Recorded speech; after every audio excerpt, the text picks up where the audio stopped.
my Democratic colleagues want to destroy this court. And if they get in charge of the House, the Senate, and the White House, virtually all of them has said they will expand the court from 9 to 13, or whatever number they want to pick, to dilute the conservative majority that's been formed over decades. Why? Because they want the court to be another extension of their liberal agenda. For decades, Democrats have enjoyed a court that would rule in their favor when they couldn't win at the ballot box, and that's come to an end. So their response is to destroy this court. What did the court do? It issued a decision regarding the status of the president, and it said the following: absolute immunity for actions within his conclusive and preclusive constitutional authority, such as pardons. When the Constitution confers an authority on the president specifically, they have absolute immunity. If that weren't the case, it would be chaos. The Constitution does grant immunity, so the founders knew how to do that. They did not give immunity to presidents. The immunity granted in the Constitution was to legislators, to protect Congress against what the founders feared most: abuse of presidential power, like ordering false arrests to block our voting. Even then, legislative immunity accepted felony and treason. The Trump justices invented presidential immunity and then didn't even carve out treason. The first mention ever that a president can freely commit crimes comes from this court, just as we have our first ever criminal presidential candidate. The effort to delegitimize the Roberts course seems to be unending. The rhetoric around this has led to a man being arrested outside Justice Kavanaugh's home with guns and ties. A few days ago, there was an effort to stop a man who wanted to kill and torture 6 members of the court. Senator Schumer famously went to the court and threatened Justice Kavanaugh and Gorsuch before the Dobbs decision. So the American people, I hope you understand what's going on here. All of us, I think to a person, believe that what's going on against President Trump in New York and Georgia and other places is politically motivated legal garbage. That's what we think. We think Jack Smith's efforts are beyond the pale. They talk about insurrection, but he won't be charged with it. They've opened up Pandora's box. There'll be conservative prosecutors in states and counties probably taking up the challenge in the future, and that'll be bad for the presidency. What's going on here in America at this point in time, I think is bad for the presidency. Justice Roberts is probably the smartest person I've ever met in my life. I think he's motivated by an allegiance to the law. He has a conservative bent, that's for darn sure, but that's okay. It's okay to have a liberal bent, as long as you're faithful to the law.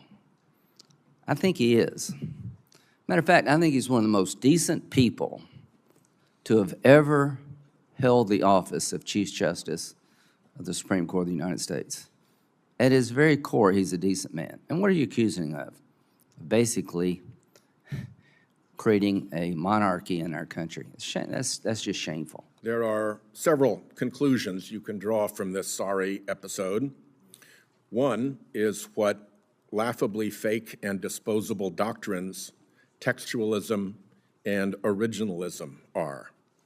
Trump v. United States was manufactured out of thin air. Nothing textualist or originalist about it.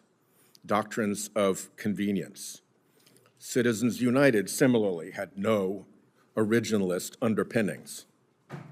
While we're at it, so much for case or controversy humility, or solving a split among the circuits. Instead, we get this grandiose partisan leap to a so-called decision for the ages. Trump just offered a $1 billion quid pro quo to his fossil fuel donors.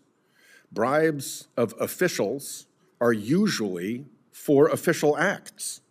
Now the acts can't even be used as evidence. Treason, too, is usually most dangerous from the inside.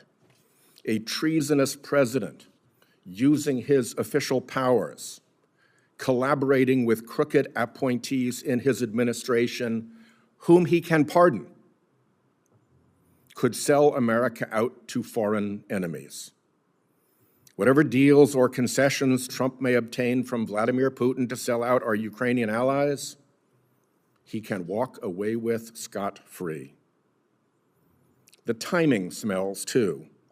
The Colorado insurrection case needed a quick decision to help Trump, and Trump got a quick decision. Quick decisions can happen.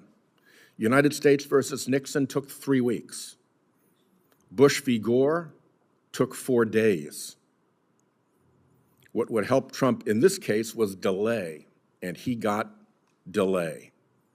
And then he got this decision, creating yet more delay.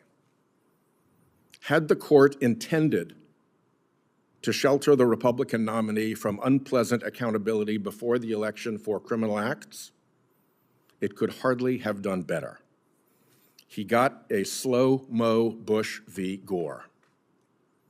Remember how we got this. The billionaire's scheme to capture the court, spending over $500 million doing it. The billionaire's secret gifts program to keep justices happy, showering a particular justice with millions of dollars in gifts. The billionaire-funded flotillas of amici providing directions. The absence, uniquely in government, of any ethics process, not even fact-finding. Creepy right-wing billionaires worked for years through phony front groups and mischievous minions like Leonard Leo to acquire the court that dark money built. The billionaires are reaping the rewards now of move after move towards oligarchy. Unlimited political money, secret political money, voter suppression, gerrymandering, squelched political corruption prosecutions, and now allowing a billionaire's stooge president to use his powers criminally with impunity to help the creepy billionaires. It is starting to look less and less like America. Thank you, Chairman.